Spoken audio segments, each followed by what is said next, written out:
So finally, I just want to say a little about looking for these big primes we've been discussing. And again, there's 10 to the 80 atoms in the universe. Some people have estimated 4 by 10 to the 17 seconds since the Big Bang, and we're looking for primes at least with 150 digits, so at least of size 10 to the 150. Now, testing such a number of this size for primality, checking whether or not it's a prime, is in fact very fast. It only takes a fraction of a second.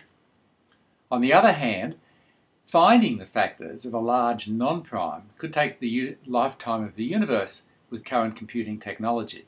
So in particular, when we test a number to see if it's prime, we don't just hunt for all its factors and then show that there aren't any. There are much more efficient methods for checking for primality than doing that. Now, what sort of process do we use? Well, one way to do it is to write down, first of all, a random 150-digit number, n.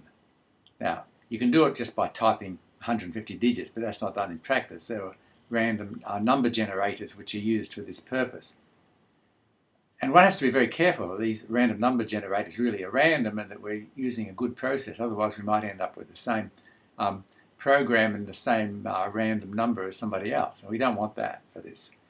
So write down a random 150-digit number, n, and there's 9 by 10 to the 149 of them. Why is that? Well, the first digit can't be 0, so I've got 9 possibilities. And then the remaining 149 digits, well, there's 10 by 10 by 10, 149 times, so it's very big, essentially 10 to the 150.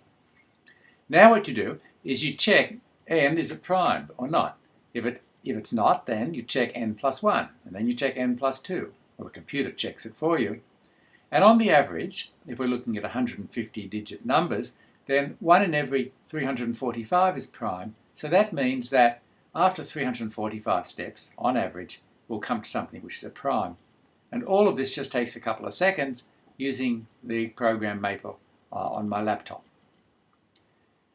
Now, the number of possible 150-digit primes is very, very large. Because as I said, there's 9 by 10 to the 149 150-digit numbers, and then on the average, 1 in every 345 is prime, so we divide that by 345. We divide the 9 times 10 to the 149 by 345, and we end up with something bigger than 2 by 10 to the 147. Check it. So, since there are so many of these out there, it's essentially going to be zero probability that anybody else would ever come up with the same prime number.